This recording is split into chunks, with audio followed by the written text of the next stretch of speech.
श्री सीताराम। भक्तवांछा कल्पतरु पतित पावन श्री रघुनाथ जी की कृपा से हम आप सबको रामचरितमानस के माध्यम से राम कथा श्रवण करने का सौभाग्य प्राप्त हो रहा है। और श्री राम कथा में भी परम रसमय प्रसंग प्रेम मूर्ति श्री भरत जी की कथा श्रवण करने का सौभाग्य प्राप्त हो रहा है। कल हम चर्चा कर रहे थे भरत चरित करिने तुलसी सादर जो सुनहि सीताराम पद प्रेम अवस होई भवरस बिरती। भरत जी के चरित्र को जो श्रद्धा से श्रवण करेगा श्री सीताराम जी के चरणों में अवश्य प्रेम प्रकट होगा। अवस होई भवरस बिरती।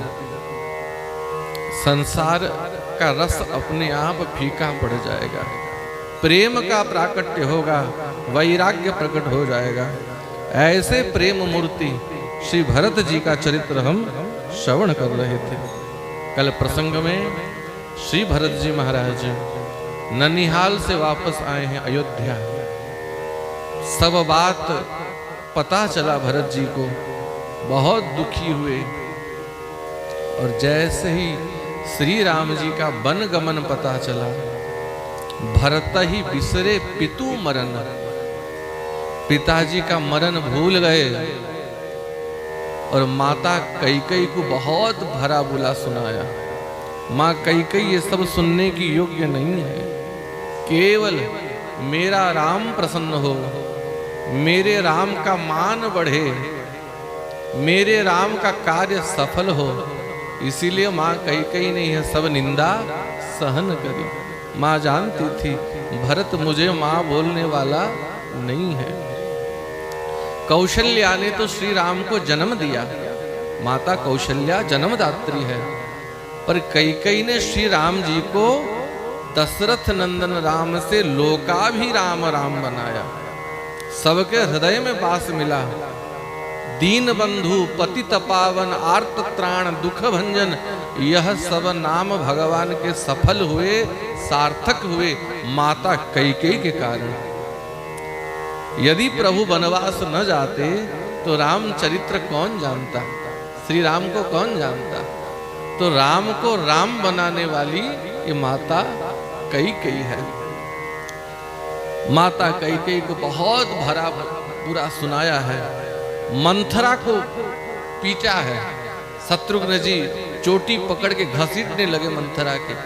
भरत जी वहां आए, बोले भैया जो गति तुम मंथरा की करना चाहता है ना, वही गति मैं अपनी माता की करना चाहता हूं, जिसने मेरे राम को वन भेज दिया। पर भैया शत्रुघ्न, इसमें ना मंथरा का दोष है, ना कैकेयी का दोष है, ना भाग्य का दोष है। भरत जी सदैव अपने आप को दोष देते।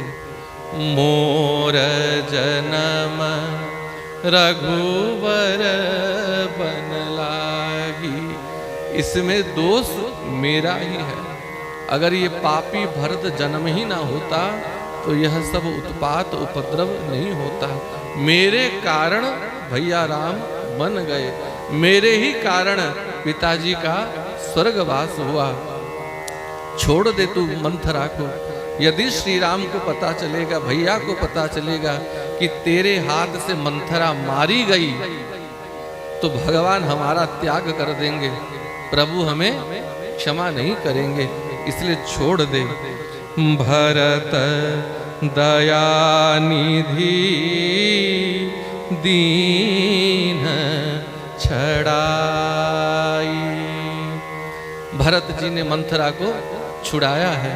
और बोले भाई शत्रुघ्न, जितना समय हम यहाँ इस पापिनी के समक्ष रहेंगे उतना ही हमें दुख और ग्लानि सहना पड़ेगा। मैं अब और इस कैकेयी का मुख नहीं देखना चाहता।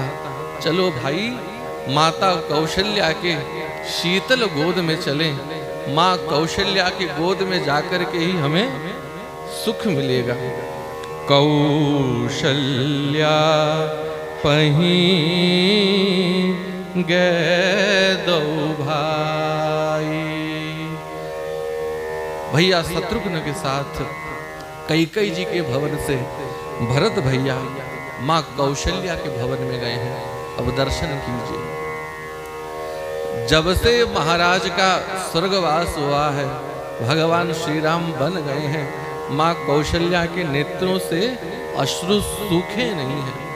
निरंतर रोते रोते रोते आंख लाल पड़ गए हैं और ज्यादा रो रो करके नेत्रों के सामने एक परत पड़ गया है, तो माता को स्पष्ट दिखाई नहीं दे रहा है, धुंधला दिखाई देता है। भरत जी द्वार पे खड़े हैं।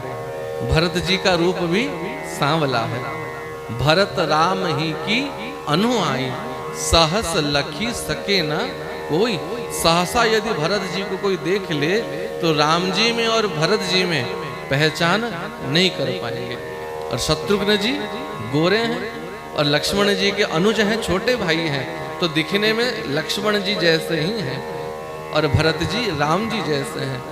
द्वार में खड़े हैं भरत भैया लक्ष्मण जी, माँ कौशल्या भीतर बैठी है और द्वार से भरत भैया ने पुकारा माँ माँ माता। जैसे ही माता माता कान में सुनाई पड़ा और माँ कौशल्या द्वार पे देखती है, श्यामल गौर सुंदर दो भाई। जैसे राम जी लक्ष्मण जी सांवले गोरे हैं, ऐसे भरत और शत्रुघ्न जी सांवले गोरे हैं। स्पष्ट नहीं दिखाई दे रहा है, धुंधला दिखाई दे रहा है। देख करके माता को लगा मेरा राम आ गया, राम लक्ष्मण आ गए हैं द्वार में। और राम राम मेरा राम कह करके माँ उठ करके भागी और माता इतनी व्यथित थी, बीच मार्ग में ही मूर्छित होकर के गिर पड़ी। भरत ही देखी मातु उठी धाई, मूर्छित अवनी परी झैयाई। बीच मार्ग में ही मूर्छित होकर के माँ गिर पड़ी। भरत भैया दौड़े हैं, माता कौशल्या को गोद में लिया है। कुछ समय बाद माता कौशल्या को चेतना आया। भरत भैया ने माँ के नेत्रों से अश्रु पोंछे हैं और जैसे ही माँ ने देखा ये राम नहीं, ये मेरा भरत है। माँ ने कहा बेटा भरत, पुत्र भरत तू आ गया पुत्र, तेरे ही प्रतीक्षा में बैठा हूं पुत्र। पहला प्रश्न भरत जी ने माँ को कहा, माँ तू तात कहीं देहि देखाई। तात माने पिता। माँ मेरे पिताजी कहाँ हैं? माँ मुझे पिताजी का दर्शन करा दे। माँ तू तात कहाँ देहु दिखाई। कहाँ सिया राम लखनु दो भाई। कहाँ सिया राम लखन दो भाई। बोले माँ पिताजी कहाँ है? माँ मुझे पिताजी का दर्शन करा दे। भैया कहाँ है? भाभी कहाँ है? भाई लक्ष्मण कहाँ है? माँ इस संसार में मुझ जैसा अभागा पुत्र जगत में क्यों नहीं, कोई नहीं होगा। क्यों पुत्र? माँ आज जो तेरी दशा है, जिस पुत्र के कारण उसके माता का सौभाग्य छिन जाए, उसके माँ के मांग का सिंदूर छिन जाए, उस पुत्र से बड़ा अभागा पुत्र कौन होगा? यह जो भी हुआ माँ मेरे कारण हुआ है। माँ इस संसार में कैकेयी का जन्म ही क्यों हुआ? और यदि कैकेयी का जन्म हुआ मां, ये कैकेयी बांझ क्यों नहीं हो गई? जो जनमीत भई काहे न बांझा। अगर कैकेयी का जन्म भी संसार में हुआ मां, ये बांझ क्यों नहीं हो गई? मेरा जन्म कैकेयी के गर्भ से क्यों हुआ मां? मेरा जन्म तेरे गर्भ से क्यों नहीं हुआ? ये कैकेयी मेरी मां क्यों हुई? इस त्रिभुवन में मुझ जैसा पातकी मां कोई नहीं है। गति असी तोरी मां तुझे ही लागी। मेरे कारण आज तेरी यह दशा है। पिताजी का निधन हो गया, पिताजी स्वर्ग चले गए, भैया राम वनवास चले गए। बार बार भरत जी अपने आप को कोसते, मोर जन्म रघुवर बन लागी। मां, मेरा जन्म ही श्री राम को दुख देने के लिए हुआ है। इस पापी भरत का जन्म क्यों हुआ मां? भरत के वचनों को सुन करके मां कौशल्या अपना दुख भूल गई और भरत को संभालने लगी। गोद में बिठाया मां ने भरत को। माता भरतु गोद बैठारे, आंसू पोंछी मृदु बचन उचारे। भरत जी को मां कौशल्या ने गोद में बिठाया। भरत भैया के नेत्रों के अश्रु को विमोचन किया है, आंसू पोंछा है और कहा, देख भरत, इसमें ना कैकेयी का दोष है, इसमें ना तेरा दोष है। पुत्र भरत, मेरा भाग्य ही मंद है। मां कौशल्या कहती है, जो भी अयोध्या में घट गया भरत, मेरे आंखों के सामने घट गया। मेरे इन्हीं नेत्रों के सामने मेरा राम मुझे छोड़ के वन चला गया। जानकी भी उसके पीछे पीछे चली गई। राम ने बहुत समझाया पर सीता नहीं मानी। लक्ष्मण भी पीछे पीछे गया, उसे भी राम ने बहुत समझाया पर लक्ष्मण भी नहीं माना। मेरे आगे राम लखन सिय बनहि सिधाए, गईं न संगना प्राण पठाए। भरत, मेरे नेत्रों के सामने राम लक्ष्मण जानकी वन चले गए, पर मेरा दुर्भाग्य देख भरत, मैं ना संग जा चुकी, मैं ना संग जा पाई, ना मेरे प्राण राम के पीछे पीछे वन को गए। मेरे प्राण निश्चित ही वज्र के बने हुए हैं भरत, पत्थर के बने हुए हैं, पाषाण के बने हुए हैं। इसीलिए तो राम जैसा पुत्र मुझे छोड़ के वन चला गया, फिर भी मेरा हृदय फटा नहीं। मोर हृदय सत कुलिस समाना, मेरा हृदय पाषाण का बना हुआ है भरत, मेरे आगे सब हो गया। तुम्हारे पिताजी भी राम के पीछे पीछे राम के प्रेम में शरीर छोड़ दिए, पर मेरा दुर्भाग्य देख, मैं ही यहाँ निर्लज की भांति जीवित हूँ। मेरे प्राण क्यों नहीं गए भरत? व्याकुल बिलपत राजगृह, मानहु शोक निवासु। माता कौशल्या को रोते देख भरत जी रोने लगे, शत्रुघ्न भैया रोने लगे, सारी दासियां रोने लगी। राजगृह शोक समाज बन गया, सभी रोने लगे। भैया भरत ने मां कौशल्या को संभाला और यहाँ भैया भरत कहते हैं, मां, हाथ जोड़ा है भरत जी ने, हाथ जोड़ के माता से कहा, हे मां, इस कैकेयी ने क्या कर डाला? मां, मैं सत्य कहता हूं, कैकेयी ने जो भी किया उसमें मैं कुछ नहीं जानता मां, भरत जी के मन में ग्लानि है कि शायद मां के मन में भी यह बात है कि कैकेयी के साथ भरत भी मिला हुआ है। भरत भैया कहते हैं इस कैकेयी ने क्या कर दिया मां, मैं कुछ नहीं जानता।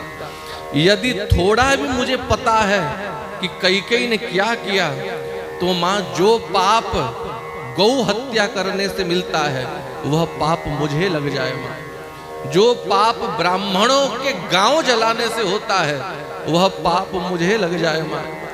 स्त्री की हत्या करने से जो पाप मिलता है, गर्भ में पलने वाले बच्चे को मारने से जो पाप मिलता है, धर्म ग्रंथ शास्त्र जलाने से जो पाप मिलता है, गुरु की हत्या करने से जो पाप मिलता है, ब्राह्मणों का गांव जलाने से जो पाप मिलता है, ऐसे 28 पाप भरत जी ने गिनाए हैं।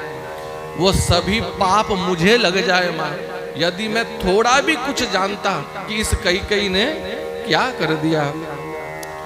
ते पातक मोही हो विधाता,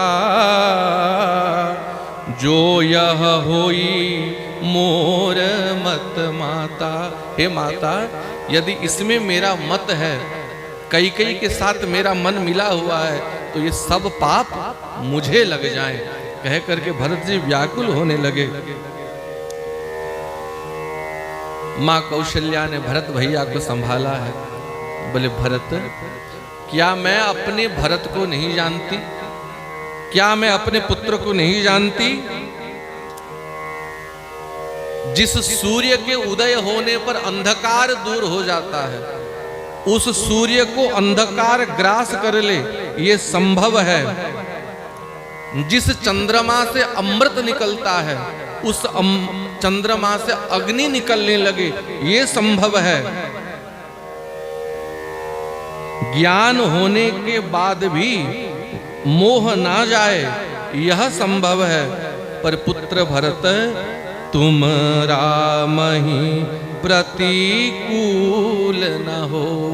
मेरा भरत राम के विरुद्ध हो जाए, ये कदापि संभव नहीं है, क्योंकि भरत राम प्राण हूं ते प्राण तुम्हारे।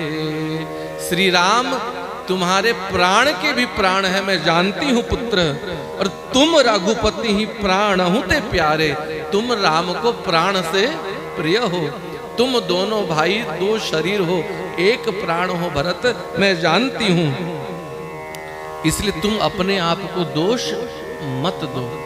माता कौशल्या के साथ विलाप करते करते, करत विलाप बहुत यही भांति, बैठ ही बीत गई सब राती।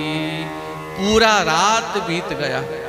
भरत भैया माता कौशल्या के पास बैठे हैं। माता कौशल्या कभी भरत भैया को समझाते तो कभी भरत भैया माँ कौशल्या को समझाते। रात बीत गया, भोर भया है। गुरुदेव का आगमन हुआ, गुरु वशिष्ठ आए हैं और महाराज चक्रवर्ती महाराज श्री दशरथ जी का अंतिम क्रिया, अंतिम संस्कार कराया गया। भरत जी, शत्रुघ्न जी सब गए हैं। सरयू जी के किनारे चंदन की लकड़ी से चिता सजाया गया। चंदन अगर भार बहु आए, चंदन की लकड़ी से चिता सजाया गया। और भरत जी ने अपने पिता को अग्निदाह प्रदान की है। बोलो चक्रवर्ती महाराज की। सरजू तीर रची चिता बनाई। और जो जो गुरुदेव ने आज्ञा दी है, जैसे जैसे गुरु वशिष्ठ ने बताया है, तस तस सहस भांति सब कीन्हा। गुरुदेव एक प्रकार बताते और भरत भैया 100 प्रकार 1000 प्रकार उस क्रिया को करते। देखो, पुत्र का धर्म है। जो हमारे पितर हैं, हमारे माता पिता हैं, जब हमसे पहले चले जाएं, उनका अंतिम संस्कार विधिवत करना है। विधिवत माता पिता का अंतिम संस्कार करना है। पितु हित भरत कीन जस करनी, सो मुख लाख जाई नहीं बरनी। अपने पिता के लिए भरत जी ने जो किया है 1,00,000 मुख से भी वर्णन नहीं किया जा सकता। जिन माता पिता ने हमें 9 महीने 10 महीने गर्भ में डाला, बच्चे बाहर पढ़ते हैं, बाहर नौकरी करते हैं, बाहर रहते हैं। पंडित जी बोले 13 दिन लगेंगे, आपको आना पड़ेगा। बच्चों ने कहा आर्य समाज के रीति नीति से 3 दिन में हम सब कर देंगे, हमारे पास 13-15 दिन नहीं है। जिन माता पिता ने हमें जन्म दिया, इस लायक बनाया, यदि उन माता पिता के लिए हमारे पास 15 दिन नहीं है तो क्या हम मनुष्य कहलाने योग्य हैं? क्षयाये भूरि भोजनात् जीवतो वाक्य करणात् गया श्राद्ध प्रदानश्च त्रिभिर पुत्रस्य पुत्रदा। पुत्र किसे कहते हैं? 3 काम जो करता है उसे पुत्र कहते हैं। जीवतो वाक्य करणात्, माता पिता जब जीवित हों उनके आज्ञा का पालन करना। नहीं तो जीवन भर तो माता पिता को गाली दिया, माता पिता को माना नहीं, और मरने के बाद हजारों लोगों को बुला करके भंडारा दे रहे हैं, इससे कोई लाभ होने वाला नहीं है। माता पिता जब जीवित हैं उनके आज्ञा का पालन करना है, उनकी सेवा करनी है। और क्षयाये भूरि भोजनात्, माता पिता के दिवंगत होने के बाद, जाने के बाद ब्राह्मण भोजन उनके लिए कराना है, विधिवत ब्राह्मण भोजन, श्राद्ध तर्पण कराना है, अंतिम संस्कार कराना है। जो विधि है 10 गात्र, 11, 12, 13 सब कराना है। और सब करने के बाद गया श्राद्ध प्रदानश्च, गया में जाकर के पितरों के लिए पिंड दान करना है।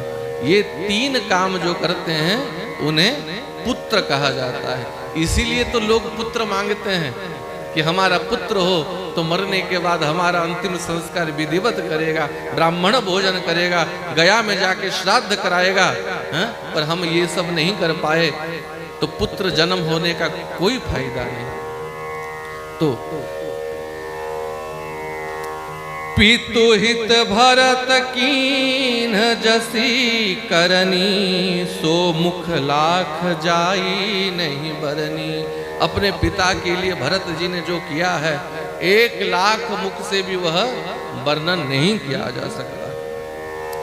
11 हुआ, 13 हुआ, और 13 होने के बाद वशिष्ठ जी ने सभा बुलाया, राजसभा बुलाई गई। सभी माताएं वहां हैं, सभी मंत्री वहां पे हैं, वामदेव, जावाली आदि सब मुनि गुरु वर्ग वहां हैं, प्रजा के सभी प्रतिनिधि वहां हैं। और उस सभा में वशिष्ठ जी ने भरत जी को अपने पास बिठाया। भरतु वशिष्ठ निकट बैठारे, जिसको समझाना होता है उसको पास में बिठाया जाता है कि नहीं। वशिष्ठ जी ने भरत भैया को निकट बिठाया। नीति धर्ममय बचन उचारे, और भरत जी को समझाने लगे। देखो भरत, विधाता ने जब मनुष्य बना करके हमको पृथ्वी पे भेजा, हमारे हाथ सब कुछ दे दिया, कर्म करने में हम स्वतंत्र हैं, मनुष्य को कर्म करने में स्वतंत्र बना दिया। पर 6 चीजें विधाता ने अपने पास रख ली। कौन से 6 चीजें? हानि लाभ जीवन मरण जस अपजस विधि हाथ। व्यापार में पैसा लगाना ये हम कर सकते हैं, पर उसमें हानि होगा कि लाभ होगा ये विधाता के हाथ में है। समाज में हमें कितना जस मिलेगा, प्रतिष्ठा मिलेगी, कितना अपमान मिलेगा, ये विधाता के हाथ में है। हमारा जन्म कब होगा और हमारा मृत्यु कब होगा, जीवन मरण यह भी विधाता के हाथ में है। जिसका समय आ गया उसको कोई भी रोक नहीं सकता। हानि लाभ जीवन मरण जस अप जस विधि हाथ। इसीलिए जिसका आयु समाप्त हो जाए भरत, उसको कोई रोक नहीं सकता। आपके पिताजी का समय समाप्त हो गया। जितने समय के लिए आपके पिताजी आए थे वह समय पूरा हो गया। इसलिए आप अपने पिताजी के लिए चिंता मत कीजिए, शोक मत कीजिए। और ये विधि है, अगर कोई हमारे परिजन हमको छोड़ के चले जाएं, उनके लिए कभी शोक नहीं करना चाहिए। आप जितना उनके लिए शोक करेंगे, उनकी गति में आप बाधा डालेंगे। इसीलिए आप अपने पिताजी के लिए शोक मत करिए भरत। सोच जोग दशरथ नृप नाही। आपके पिताजी सोच करने योग्य नहीं है। हे भरत, सोच उस, ध्यान से सुनना, सोच चिंता उस ब्राह्मण के लिए करना चाहिए जो ब्राह्मण मूर्ख है, जिस ब्राह्मण ने वेद नहीं पढ़े, शास्त्रों को नहीं पढ़े। ब्राह्मण यदि विद्वान होगा, शास्त्र पढ़ेगा, संध्या वंदन करेगा, नियम को पालन करेगा, उस ब्राह्मण को कभी लक्ष्मी छोड़ेगी नहीं। और ब्राह्मण मूर्ख बनेगा, आचरणहीन होगा, उल्टा सिल्टा खाएगा, बाजार में जाके बैग लेकर के भीख मांगेगा, आलू दे दो, टमाटर दे दो, तो वह ब्राह्मण दरिद्र होगा ही होगा।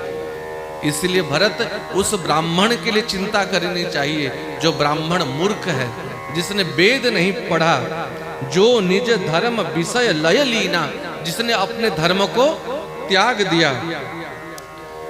भरत उस प्रजा, उस राजा के लिए चिंता करनी चाहिए जिस राजा ने नीति को छोड़ दिया, जिस राजा ने अपने प्रजा को पुत्र समान नहीं देखा, वो राजा सोच करने योग्य है। भरत उस बनिया के लिए, उस धनवान के लिए चिंता करनी चाहिए जिसको भगवान ने संपत्ति तो दी, पर जो कंजूस है, जो दान नहीं करता। कृपन धनवान जो न अतिथि शिव भगति सुजातु, जो अतिथि को सत्कार नहीं करता, भगवान शिव की पूजा नहीं करता, संतों की सेवा नहीं करता, उस धनवान के लिए चिंता करनी चाहिए, क्योंकि उसका कल्याण होने वाला नहीं है। उस शूद्र के लिए चिंता करनी चाहिए जो शूद्र दूसरों का अपमान करता है, जो शूद्र मुखर है। उस नारी के लिए चिंता करनी चाहिए भरत, जो नारी मनमाना काम करती है, जो अपने पति को नहीं मानती, जो कुटिल है, जो कलह प्रिय है और जो इच्छाचारी है। उस ब्रह्मचारी के लिए चिंता करनी चाहिए भरत, जिसने अपने धर्म को छोड़ दिया। और सर्वोपरि सोचनीय सबही विधि सोई, जो न छाड़ी छल हरि जन होई। उस व्यक्ति के लिए विशेष चिंता करनी चाहिए भरत, जो छल छोड़ के अभी तक भगवान के शरण में नहीं गया। इसलिए संत महापुरुष जब ऐसे लोगों को देखते हैं जो भगवान से विमुख हैं, संतों से विमुख हैं, इच्छाचार करते हैं, दया करते हैं उनके ऊपर कि इनकी क्या गति होगी, अभी तक ये भगवान के शरण में नहीं आए हैं। परंतु भरत, आपके पिताजी कदाचित सोच करने योग्य नहीं है, चिंता करने योग्य नहीं है, जिनके यहाँ श्री राम स्वयं परमात्मा, स्वयं ब्रह्म पुत्र बन करके आ गए। राम लक्ष्मण भरत शत्रुघ्न जैसे जिनके भाई हैं, जिनकी प्रशंसा, जिनकी महिमा इंद्र जैसे देवता भी गाते हैं, ब्रह्मा शंकर महेश विधि हरि हर सुर पति दिसनाता, बर नहीं सब दशरथ गुण गाथा। ब्रह्मा शंकर शिव दिगपाल महाराज की महिमा गा रहे हैं। ऐसे महाराज दशरथ के लिए चिंता मत करो। जीवन मरण लाभ महाराज दशरथ को मिला है। जीवन रहते रहते राम जी को देखते देखते जीवन बीता, और राम राम कहते कहते राम जी के वियोग में प्राण गया। ऐसे महाराज भरत कदापि चिंता करने योग्य नहीं है। इसीलिए सब प्रकार भूपति बड़ भागी, आपके पिताजी सर्वोपरि बड़ भागी हैं। देखो भरत, आपके पिता को वचन प्रिय था, प्राण प्रिय नहीं था। अपने वचन को पालन करने के लिए आपके पिताजी ने प्राणों को छोड़ दिया। उसी वचन को पालन करने के लिए आपके बड़े भाई श्री राम वन को चले गए। अब भरत रघुकुल रीति सदा चली आई, प्राण जाई बरु वचन न जाई। अपने कुल के रीति को आदर करके जो काम आपके पिताजी ने किया, जो काम आपके बड़े भाई श्री राम ने किया, अब आप भी अपने पिता के आज्ञा को मानो और भरत राजा बन जाओ। आपके पिताजी का प्रथम वरदान था कि भरत राजा बनेगा। दूसरे वरदान का आदर करके श्री राम वन को चले गए। अब प्रथम वरदान का आदर करते हुए भरत करहूं शीस धरी भूप रजाई, हई तुम कहाँ सब भांति भलाई। इसमें सबका भला होगा, तुम्हारा भला होगा, इसलिए भरत तुम राजा बन जाओ। वशिष्ठ जी भरत को सीधे यह बात नहीं कह पा रहे थे, संकोच हो रहा था, कैसे कह दूं कि भरत राजा बन जाओ। इसीलिए इतनी लंबी चौड़ी भूमिका बनाने के बाद वशिष्ठ जी ने कहा, भरत तुम सिंहासन बैठ जाओ। इसमें तुम्हारे माताएं प्रसन्न होंगी, भगवान श्री राम भी प्रसन्न होंगे, और मैं कहता हूं अयोध्या की प्रजा भी इसमें प्रसन्न नहीं होगी। ये शास्त्र विदित है, धर्म विदित है कि पिता जिसको सिंहासन देता है, पिता जिसको राज्य देता है, वही राजा बनने योग्य है। जही पितु देहि सो पावही टीका। और आपके पिताजी ने आपको राज्य दिया है, इसमें हमें कुछ अनुचित नहीं दिखता, इसलिए भरत तुम राजा बन जाओ। इसमें सब प्रसन्न होंगे, कोई तुम्हें दोष देने वाला नहीं है। देखो, गुणग्राही इसे कहते हैं। जो अपने स्वार्थ को देखते हैं वह तो हर बात में अपना स्वार्थ निकाल देते हैं। वशिष्ठ जी ने क्या कहा, जेहि पितु देई सो पावही टीका। टीका माने तिलक। पिता जिसको अधिकार देता है वही राजा बनता है। भरत जी मन में सोचने लगे, पिताजी तो भैया राम को राज्य देना चाहते थे, मुझे देना नहीं चाहते थे। मेरे लिए जबरदस्ती मांगा गया है, मेरी मां कैकेयी ने ये सब कुटिल काम किया है, इसीलिए यह राज्य श्री राम का है। वशिष्ठ जी ने कहा, यदि तुम्हें लगता है भरत कि यह राज्य राम का है तो अभी तुम राजा बन जाओ, क्योंकि सिंहासन खाली रहना उचित नहीं है। अभी तुम राजा बन जाओ, और 14 वर्ष के बाद जब श्री राम वापस आ जाएं, सौंपे हूँ राज राम के आए, सेवा करे हूँ स्नेह सुहाए। सौंपे हूँ राज राम के आए। 14 वर्ष के बाद जब श्री राम वापस आ जाएंगे तो उनका राज्य आप राम जी को वापस कर देना और प्रेम से सेवा करना। और उसी समय सुमंत्र जी ने कह दिया, क्या कहा, बोले भरत भैया आप अभी राजा बन जाओ, गुरुदेव जो कह रहे हैं उचित कह रहे हैं, आप राजा बन जाओ। और जब राम जी आ जाएं उस समय आपको जो ठीक लगे आप उस समय वही करना। रघुपति आए उचित जस, तस तब करब बहोरी। क्या कहा? रघुपति आए उचित जस, राम जी आने के बाद आपको जो उचित लगे। गुरु जी ने तो स्पष्ट कह दिया, सौंपे हूं राज राम के आए, राम जी आए तो राज्य दे देना।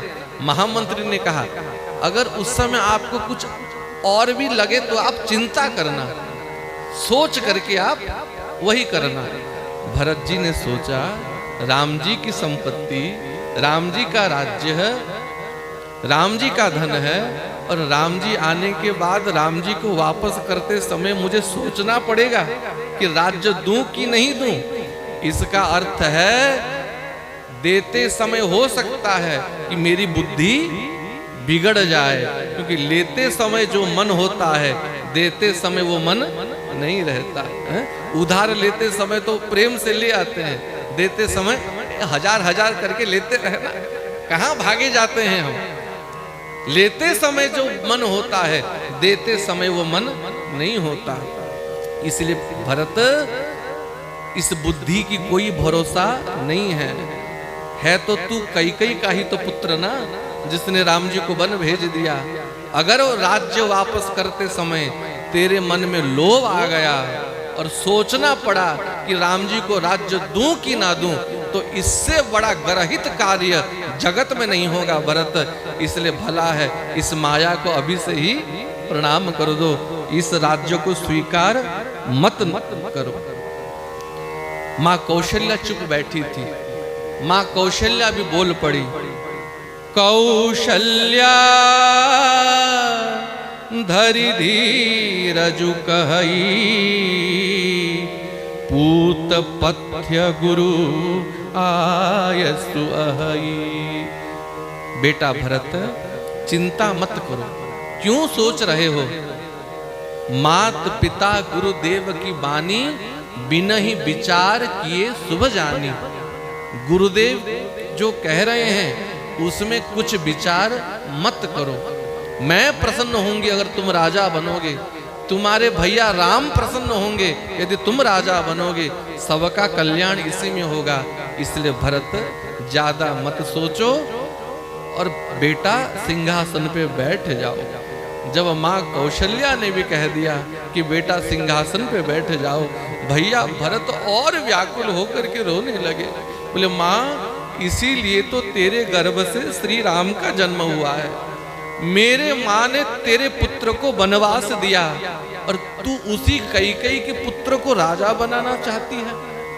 ऐसे तेरे गुण हैं माँ, इसीलिए तो तेरे घर राम का जन्म हुआ। माँ तू मेरी माँ क्यों नहीं बनी? सानी सरल रस मातु वानी, सुनी भरत व्याकुल भय। माँ कौशल्या की अति सरल वाणी सुन करके भरत बहुत व्याकुल हो गए और धैर्य धारण करके हाथ जोड़ के माता कौशल्या से कहते हैं, गुरु वशिष्ठ से कहते हैं कि गुरुजी, माँ मोहि उपदेश दीन गुरुनी का। गुरुदेव मुझे उपदेश दे रहे हैं, मेरे हित के लिए उपदेश दे रहे हैं। हे माता, गुरु पिता माता इनके वचनों को बिना सोच किए, बिना चिंता किए पालन करना चाहिए।